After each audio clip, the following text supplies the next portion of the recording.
Hello student, स्वागत है आपका आईसीटी वर्चुअल क्लासेस में। मैं हूं कविता, आपकी बायो टीचर। उम्मीद करती हूं आप सभी अच्छे होंगे और स्वस्थ होंगे। तो क्लास कंटिन्यू करेंगे अपने चैप्टर के क्वेश्चन आंसर्स, और चैप्टर का नाम है किंगडम एनिमलिया। हम जंतु जगत के क्वेश्चन आंसर्स यहाँ पर डिस्कस कर रहे थे। कुछ क्वेश्चंस आपने प्रीवियस लेक्चर में देखे हैं, कुछ नए क्वेश्चंस हम आज यहाँ पर देखेंगे। तो सबसे पहले देख लेते हैं अभी तक कौन कौन से क्वेश्चंस हमने सॉल्व कर लिए हैं नए क्वेश्चंस को, उसके बाद हम यहाँ पर देखेंगे। सबसे पहले देखिए, आपसे कहा गया था which class has the largest number of animals, यानी कि निम्नलिखित में से किस में कौन सी ऐसी क्लास है कि जिनमें सबसे ज्यादा एनिमल्स, सबसे ज्यादा जंतु आपको यहाँ पे देखने को मिल रहे हैं। तो हमारा जो आंसर आया था वो आया था यहाँ पे इंसेक्ट, ठीक है, क्योंकि आर्थ्रोपोडा से बिलोंग करता है।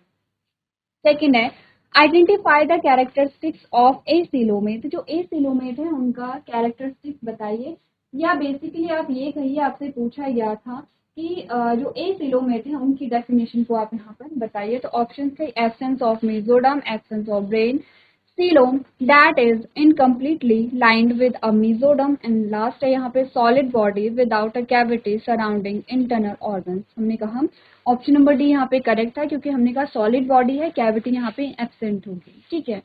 सेम क्वेश्चन आपका रिपीट हुआ है। हमने कहा salamanders belong to the class. जो सैलमेंडर है वो कौन सी क्लास से बिलोंग करता है? पाइसेस है, एवीज है, रेप्टाइल्स है, एम्फीबियन है। हमने कहा एम्फीबियन है, ठीक है। कुछ लिजार्ड लाइक स्ट्रक्चर इसका यहाँ पे होता है। नेक्स्ट है which of the following combination is incorrect. यहाँ पे गलत जो है वो आपको दिखाना था, जिसमें हमने कहा था जो निमेटोडा होता है वो राउंड वॉर्म्स एंड सीडोसिलोमेट है। कैलकेरिया क्या है? Gastrovascular cavity and coelom present है। काइनोडर्मेटा जो है सीलोम प्रेजेंट है, बायलेटरल सिमेट्री है। एंड प्लेटिहेलमिन्थिस गैस्ट्रोवेस्कुलर कैविटी है, प्लेटफॉर्म है, एसिलोमेट है। आपको यहाँ पे क्या करना है? गलत कथन बताना है। ध्यान रखिए, एक तो गलत कथन आप बताएंगे और 3 यहाँ पे सही स्टेटमेंट हमारे पास आई थी। तो इट मीन्स कि आपको 3 यहाँ पे क्या मिल रही है, जो इंफॉर्मेशन है वो आपको यहाँ पे मिल रही है। नेक्स्ट हमने कहा था flame cells are the excretory structures for. जो फ्लेम सेल है वो एक्सक्रीशन का काम करती हैं, लेकिन किसके लिए है? ऑप्शन में एनिलिडा, सिलिंट्रेटा, प्लेटिहेलमिन्थिस, इकाइनोडर्मेटा आया था। अब आपने अपनी कॉपी में इसके क्वेश्चंस के जो आंसर है वो यहाँ पर किए होंगे, ठीक है। और इसीलिए मैं यहाँ पर क्या है, हमने जो ऑप्शंस के जो सही आंसर है वो हमने यहाँ पे नहीं दिए हैं, क्योंकि आपको क्या करना पड़ेगा, यहाँ पे नोट करना पड़ेगा। जब आप पढ़ते हैं और जब आप अपने ऑप्शन सामने देखते हैं तब आप अपना जो आंसर है वो इजीली बता सकते हैं, जब आप रिवाइज कर रहे होते हैं। जैसे कि प्रीवियस लेक्चर में आपने ये सारे क्वेश्चंस पढ़े हैं, अभी आपको इजी लग रहा होगा, आपको लग रहा होगा कि हाँ ठीक है मुझे आता है। लेकिन अगर सिर्फ आपसे क्वेश्चन पूछा जाए या फिर सेम क्वेश्चन आपसे लैंग्वेज चेंज करके पूछा जाए और ऑप्शन चेंज करके दिया जाए, तब आप कंफ्यूज हो जाएंगे। इसीलिए कहा गया है कि आपको क्या करना है, नोट करना है। नेक्स्ट जो क्वेश्चन हमारे पास आया है वो है phylum Porifera is classified based on. Phylum जो पॉरीफेरा है उसे क्लासिफाई किया गया है, उसे वर्गीकृत किया गया है किसके आधार पर? आपने कहा ब्रांचिंग पहला ऑप्शन है, सेकंड है सिमेट्री के बेस पे, तीसरा है स्पीक्यूज के बेसिस पे, एंड चौथा है रिप्रोडक्शन के बेसिस पे। तो हमने कहा अगर हम बेसिकली जो क्लासिफिकेशन देखें, जैसे कि आपने 5 किंगडम क्लासिफिकेशन जब देखा तो उसका आधार अगर हम देखें तो हमने कहा था कि बॉडी ऑर्गेनाइजेशन होता है, न्यूट्रिशन यहाँ पे होता है, रिप्रोडक्शन यहाँ पर होता है, ये सारी चीजें देखी थी। बट अगर हम बात करें पॉरीफेरा की तो स्पीक्यूज जो है वो पॉरीफेरा से रिलेटेड हैं, और इस बेसिस पर आपने पॉरीफेरा को यहाँ पे डिवाइड किया है। नेक्स्ट है आपने कहा था canal system in sponges develop due to. जो कैनाल सिस्टम डेवलप होता है वो कैसे होता है? पोरस वॉल से होता है, गैस्ट्रोवैस्कुलर सिस्टम से होता है, रिप्रोडक्शन से होता है, या फोल्डिंग ऑफ इनर लाइनिंग। तो हमारा लास्ट ऑप्शन सही आया था, folding of inner lining, inner walls, ठीक है। नेक्स्ट जो क्वेश्चन आपके लिए होमवर्क में आपको मिला था वो है यहाँ पर सेलेक्ट द करेक्ट पेयर। आपको जो सही जोड़ा है वो यहाँ पर दर्शाना है। पहला कहता है arthropoda silver fish. It means कि क्या आर्थ्रोपोडा में सिल्वर फिश आती है? एग्जाम्पल दिए गए हैं यहाँ पर आपको, क्लासेस के फाइलम के एग्जाम्पल आपको दिए गए हैं, और आपको बताना है कि सही जो यहाँ पे पेयर है वो आपको बताना है। तो पहला ये कि क्या सिल्वर फिश आर्थ्रोपोडा में आती है, या जेली फिश पाइसिस में आती है, या कटल फिश इकाइनोडर्मेटा में आती है, या स्टार फिश मोलस्का में आती है, ये आपको यहाँ पे बताना है, सही जोड़ा बताना है, ठीक है। तो एक बार आप लोग फिर से अपने क्वेश्चन को पढ़िए, अगर आपने क्वेश्चन नहीं किया है घर से तो एक बार आप लोग देखिए जल्दी से और मुझे अपना आंसर बताइए। चलिए, तो क्योंकि ये क्वेश्चन आपके लिए होमवर्क में दिया गया था तो बहुत जल्दी टाइम हम नहीं लेंगे। हम यहाँ पे करेक्ट पेयर की अगर बात करें तो हमारे पास सही जो जोड़ा आता है वो है अर्थ्रोपोडा। ठीक है, सिल्वर फिश जो बिलोंग करती है वो अर्थ्रोपोडा से बिलोंग करती है। अगर हम कहें कि जेली फिश कहाँ से बिलोंग करेगी तो निडेरिया हमारे पास आता है। ठीक है, अगर हम कटर फिश को देखें तो ये बिलोंग करता है मोलस्का से एंड स्टार फिश बिलोंग करता है इकाइनोडर्मेटा से। तो सबसे पहले तो आप जो सही आंसर है आपका वो चूज कर लेंगे। ठीक है, उसके बाद जो आपके पास गलत पेयर हैं उन्हें यहाँ पर सही अरेंज कर लेंगे। क्लियर है? इससे आपको क्या पता चलेगा, जो एग्जांपल्स हैं जैसे कि jelly fish, curtail fish and star fish वो कहाँ कहाँ से बिलोंग करते हैं ये आपको पता चलेगा। तो एक बार जल्दी से आप लोग क्या करेंगे, इन्हें रीअरेंज करके सही कर लेंगे। चलिए, तो आपने नोट कर लिया होगा। अब यहाँ पर जो सिल्वर फिश है, इसका नाम सिल्वर फिश क्यों रखा गया है? क्योंकि फिश लाइक स्ट्रक्चर होता है। आता किस क्लास में है ये? जो इंसेक्ट होता है, इंसेक्टा में यहाँ पर ये आता है। ठीक है, चलिए आपने नोट कर लिया होगा। आगे बढ़ते हैं और नेक्स्ट क्वेश्चन देखते हैं। आपने कहा which group does not contain polyp.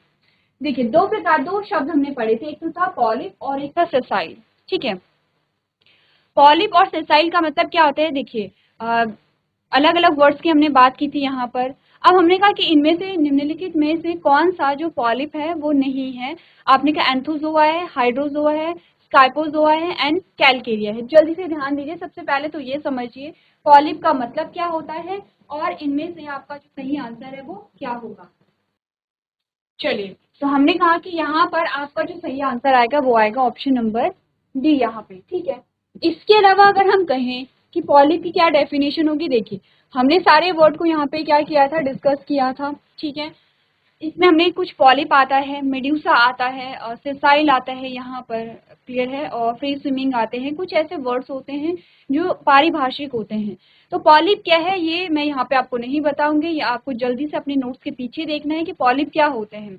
मैंने आपको पहले भी बताया था, जैसे जैसे आप क्या करेंगे अपने नोट्स पढ़ते जाएंगे वैसे वैसे आपका रिविजन होता चला जाएगा। रिवीजन क्या होता है? कोई आपको बार बार बताए उसे रिवीजन नहीं कहेंगे, आप खुद से अपने नोट्स को पढ़ेंगे। ठीक है, रिवाइज करेंगे, उसे रिवीजन कहते हैं। क्योंकि मैंने आपको बताया आप 1 या 2 दिन तक उसे याद रख पाएंगे, लेकिन अगर आपने खुद से अपने नोट्स को देखा तो आपके माइंड में वो पिक्चर क्या हो जाती है, यहाँ पे बन जाती है। ठीक है, आपको समझ आएगा पॉलिप क्या होते हैं। चलिए, तो जल्दी से आपको क्या करना है, जैसे जैसे मैं आपको क्वेश्चन दे रही हूँ कि आपको अभी अपने नोट्स में जा करके देखना है, तो आप जल्दी से अपने नोट्स को वहाँ पर देखेंगे। स्टार्टिंग का पोर्शन यहाँ पर आप देख सकते हैं। चलिए, अब बात करते हैं एस्केरिस की। ठीक है, सबसे पहले तो आपके लिए फिर से एक होमवर्क है, होमवर्क नहीं है, अभी से जल्दी से आप देखेंगे। एस्केरिस आपने बनाया भी था इसका डायग्राम। एस्केरिस किस फाइलम से बिलोंग करता है ये बताइए। ठीक है, अब एस्केरिस के जो कैरेक्टर्स हैं उसको हम यहाँ पर देखेंगे। तो आपको ये बताना है कि एस्केरिस के जो कैरेक्टर है वो क्या है। आपने कहा presence of true coelom and metamerism. ठीक है, इनमें क्या पाया जाता है? ट्रू सीलोम पाई जाती है, बॉडी कैविटी है और मेटामेरिज्म है। मेटामेरिज्म यानी कि सेगमेंटेड जो बॉडी है, ट्रू सेगमेंटेशन आप कह सकते हैं। सेकंड कह रहा है presence of true coelom but absence of metamerism, कि इनमें वास्तविक सीलोम तो पाई जा रही है लेकिन जो मेटामेरिज्म है वो क्या है, अनुपस्थित है, एब्सेंट है। नेक्स्ट है absence of true coelom and metamerism, ना ही इनमें वास्तविक बॉडी कैविटी या शारीरिक गुहा पाई जा रही है और ना ही इनमें मेटामेरिज्म पाया जा रहा है। या आपने कहा absence of true coelom but presence of metamerism, यानी कि ये आपके जो दो ऑप्शन है वो यहाँ पे रिपीट हो गए हैं कि जो यहाँ पे टू सीलोम है वो एब्सेंट है बट क्या है, यहाँ पे मेटामेरिज्म प्रेजेंट है। इट मीन्स कि आपको बताना है एक तो सीलोम और एक मेटामेरिज्म, दो चीजें आपको यहाँ पर देखनी है कि एस्केरिस का क्या गुण है। ठीक है, एस्केरिस जो कुछ आपने इस प्रकार से देखा था। ठीक है, अब आपको थोड़ा सा समझ आ गया होगा हम किस बारे में बात कर रहे हैं। चलिए, अब फिर से आप क्या करेंगे, यहाँ पर देखेंगे अपने जो नोट्स हैं उन्हें देखेंगे। देखेंगे कहाँ पर एस्केरिस का आपने एग्जाम्पल देखा था, हमने एस्केरिस का एग्जाम्पल भी देखा था और डायग्राम भी आपको कहा गया था कि आप डायग्राम नोट करेंगे। तो जल्दी से अपने नोट्स को देखिए कहाँ पर एस्केरिस आया है, किस फाइलम से बिलोंग करता है और क्या इसके यहाँ पे फीचर्स है। तो जैसे जैसे आप एस्केरिस को देखेंगे वैसे वैसे आपने ये देखा होगा कि हमने दो इमेजेस देखी थी मेल एंड फीमेल एस्केरिस की। ठीक है, जिसमें हमने कहा था कि जो फीमेल एस्केरिस है वो ज्यादा लेंथ में ज्यादा बड़ी होती है और जो मेल एस्केरिस है वो लेंथ में क्या होता है, छोटा होता है। इसीलिए हम क्या करते हैं, इजीली आइडेंटिफाई कर सकते हैं मेल एस्केरिस और फीमेल एस्केरिस को। इसके अलावा आपने कहा कि जो एस्केरिस है वो कैसा है, किस प्रकार का है, वो यहाँ पे हेटेरोट्रॉफ तो है लेकिन किस प्रकार के, क्या वो पैरासाइट है, और अगर पैरासाइट है तो किस प्रकार का पैरासाइट होगा, एंडो पैरासाइट होगा या एक्सो पैरासाइट होगा। सारे फीचर्स आपने लिखे हुए हैं अपनी कॉपी में, तो जल्दी से आपको क्या करने हैं, वो सारे जो पॉइंट्स है वो यहाँ पे नोट कर लेने हैं। इसी के साथ मेटामेरिज्म क्या होता है और मेटामेरिज्म इनमें पाया जाता है या नहीं पाया जाता है, सीलोम की क्या स्थिति है, सारे जो फीचर्स हैं आप लोग जल्दी से रिवाइज कर सकते हैं अपने नोट्स में।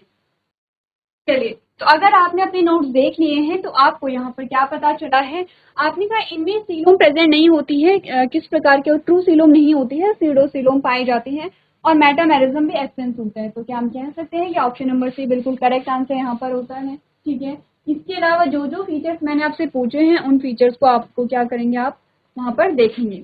नेक्स्ट आपने कहा निडेरिया कैरेक्टराइज्ड बाय, निडेरिया जो है उनके क्या कैरेक्टर्स हैं, यहाँ पर आपने कहा टिश्यू लेवल ऑर्गेनाइजेशन है, ठीक है, निमेटोब्लास्ट है, या आपने कहा सिलेंट्रियन है, और या फिर और सारे ही इनके क्या है कैरेक्टर्स हैं। चलिए जल्दी से अपने जो ऑप्शन है उन्हें देखिए और सही ऑप्शन को चूज कीजिए।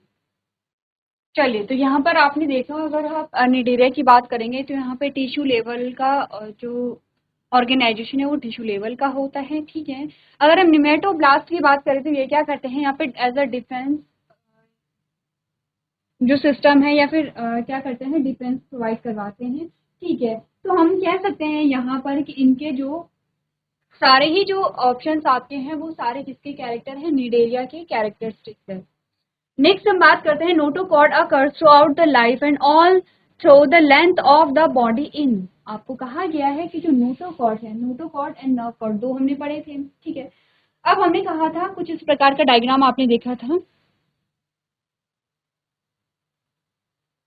ठीक है, इस प्रकार का, यहाँ से आपने कहा ये पूरी एलिमेंट्री कैनाल है। ठीक है, ये एनस वाला पार्ट है, ये माउथ वाला पार्ट है, ठीक है, ये टेल है,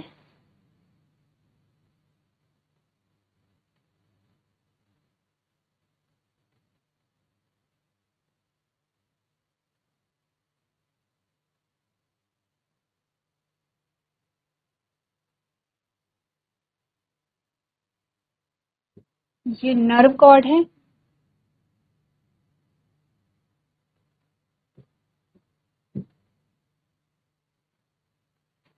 ये नोटोकॉर्ड है।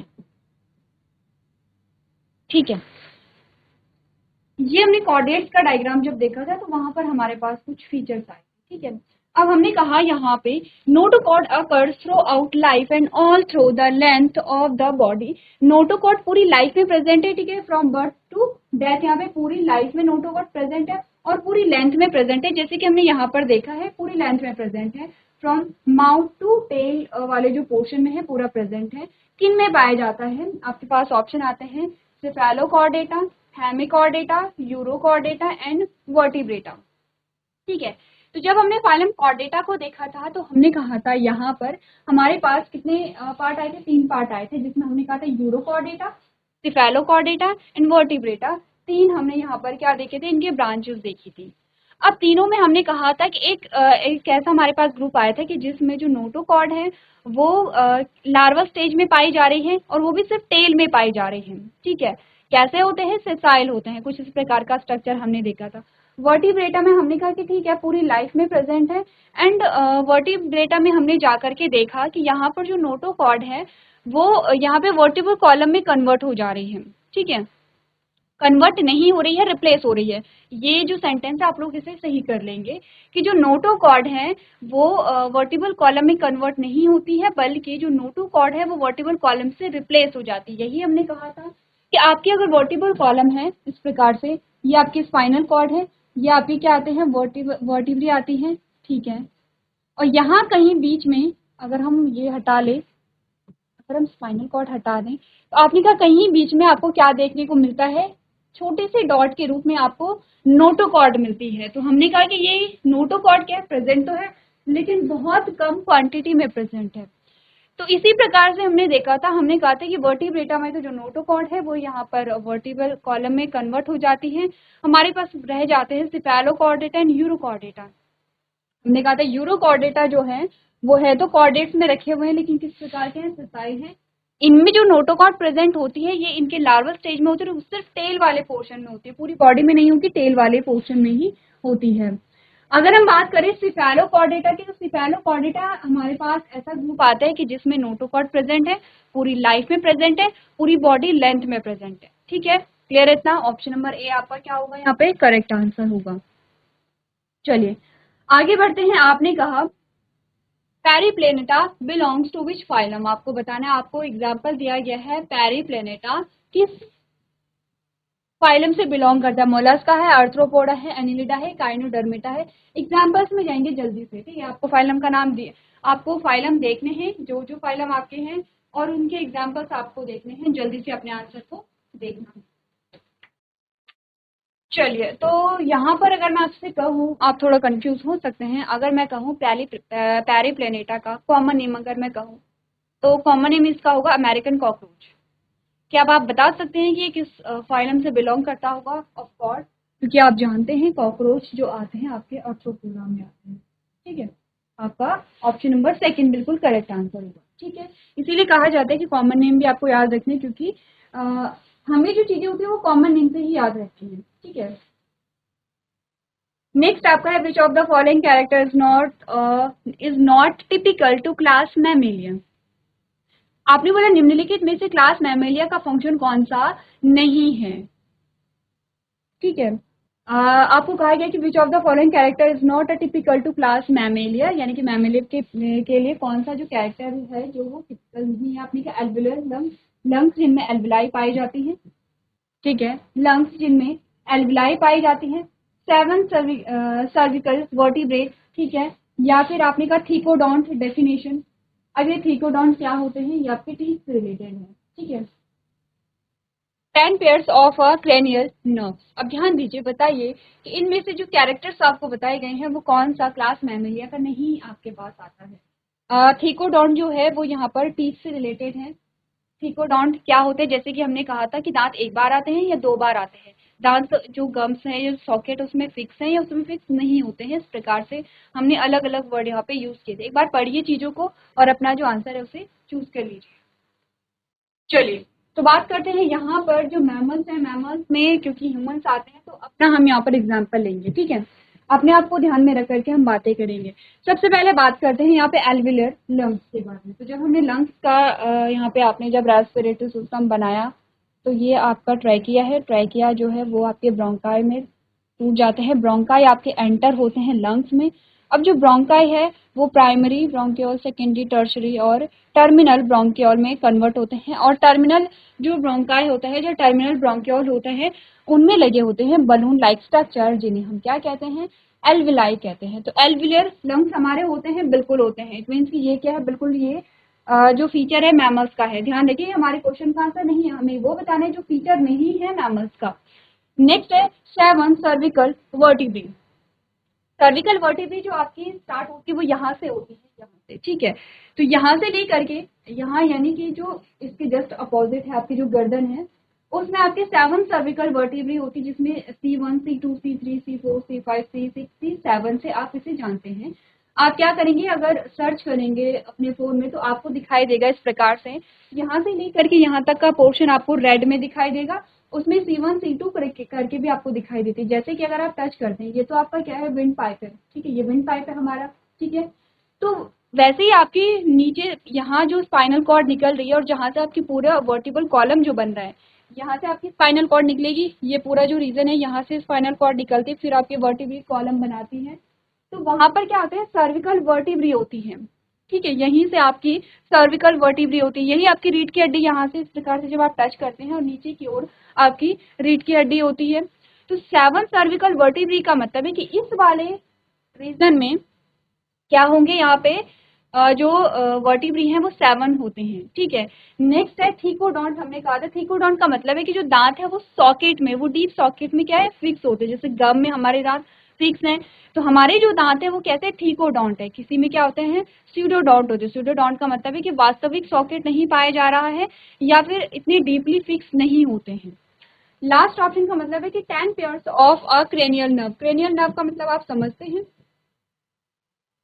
जब आपने पढ़ा होगा क्लास 10th में कंट्रोल एंड कोऑर्डिनेशन, और उसमें आपने नर्वस सिस्टम पढ़ा होगा।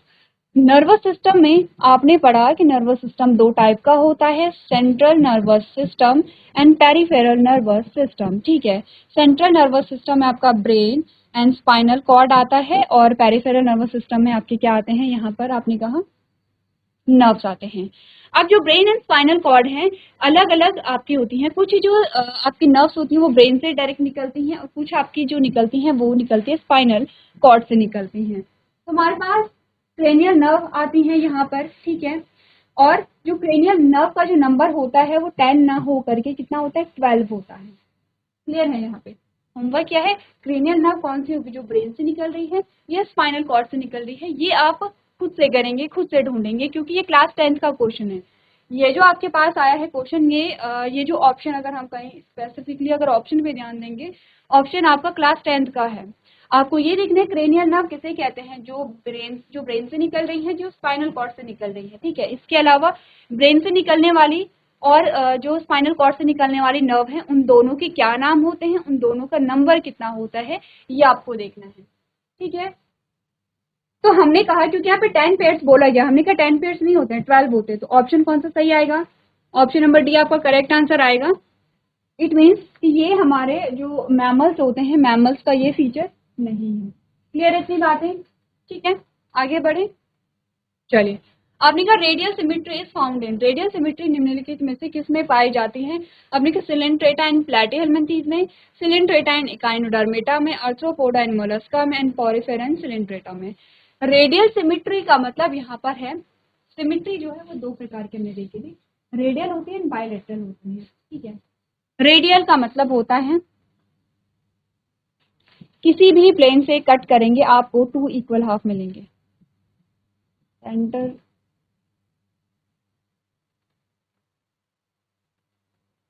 ठीक है, किसी भी प्लेन से आपने कट किया आपको 2 इक्वल हाफ ही मिलेंगे। चाहे आपने ऐसे में कट किया तो 2 इक्वल हाफ है, आपने ऐसे में कट किया तो 2 इक्वल हाफ है, आपने ऐसे में कट किया तो 2 इक्वल हाफ है, आपने ऐसे में कट किया तो 2 इक्वल हाफ यहाँ पर होते हैं। ठीक है, अब हमने कहा यहाँ पर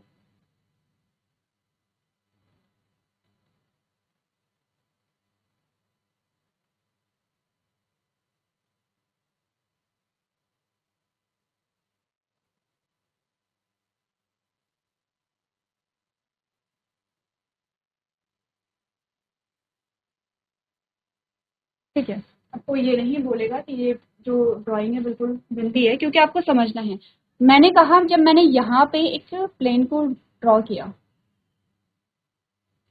बीचों बीच से, आपको 2 इक्वल हाफ मिलेंगे, लेकिन अगर मैं ऐसे ड्रॉ कर लूँ लाइन, मैंने ऐसे ड्रॉ कर ली कि आपको 2 इक्वल हाफ मिले, नहीं मिले। ठीक है, या फिर मैंने ऐसे लाइन ड्रॉ की, आपको 2 इक्वल हाफ मिले, नहीं मिले। ठीक है, या फिर मैंने ऐसे लाइन ड्रॉ कर ली, आपको 2 इक्वल हाफ मिले, नहीं मिले। तो मैं क्या कह सकती हूँ, यहाँ पे सिर्फ एक ही ऐसा प्लेन है जहां से आपने एक लाइन ड्रॉ की और आपको 2 बराबर भाग मिले। 2 बराबर भागों का मतलब क्वांटिटी से नहीं है, हमने कहा 2 बराबर भागों का मतलब यहाँ पर होगा ऑर्गन से, कि एक आंख इधर भी, एक आंख इधर है, एक आईब्रो इधर है, एक आईब्रो इधर है। नोज जो है वो 2 इक्वल हाफ में डिवाइड हो गई है, माउथ आपका 2 इक्वल हाफ में डिवाइड हो गया है, आपके four limb and hind limb जो है वो 2 इक्वल हाफ में डिवाइड हो गए। इट मीन्स कि अगर हम अपना एग्जाम्पल लें तो हमने यही कहा है, सिर्फ एक ऐसा प्लेन है कि जिससे अगर लाइन ड्रॉ की तो आपको 2 इक्वल हाफ यहाँ पे मिलेंगे। ठीक है, 2 बराबर भाग आपको मिलेंगे। इसे हम कहते हैं रेडियल सिमेट्री, और इसे हम कहते हैं बायलेटरल सिमेट्री। ठीक है, बाय का मतलब होता है 2, कि 2 इक्वल हाफ मिलेंगे। रेडियल का मतलब होता है कि किसी भी प्लेन से आपने लाइन ड्रॉ की, आपको 2 इक्वल हाफ मिले हैं। अब आपको यही बताना है कि जो रेडियल सिमेट्री है निम्नलिखित में से किस में पाई जाती है। ऑप्शन देखिए अपने और सही ऑप्शन को चूज कीजिए। चलिए, तो ये जो क्वेश्चन है आपका, ये आपका होमवर्क में होगा, आप लोग घर से करके लेके आएंगे। ये जो रेडियल सिमेट्री है वो किस में पाई जा रही है। तो अभी तक आपने काफ़ी क्वेश्चंस कर लिए हैं और आपके काफ़ी जो टॉपिक होंगे वो क्लियर हो गए होंगे। तो इसी प्रकार से आप लोग क्वेश्चंस को लगाते रहेंगे। तो आज के सेशन में हम इतना ही करेंगे। अभी तक क्लास में बने रहने के लिए आपका धन्यवाद।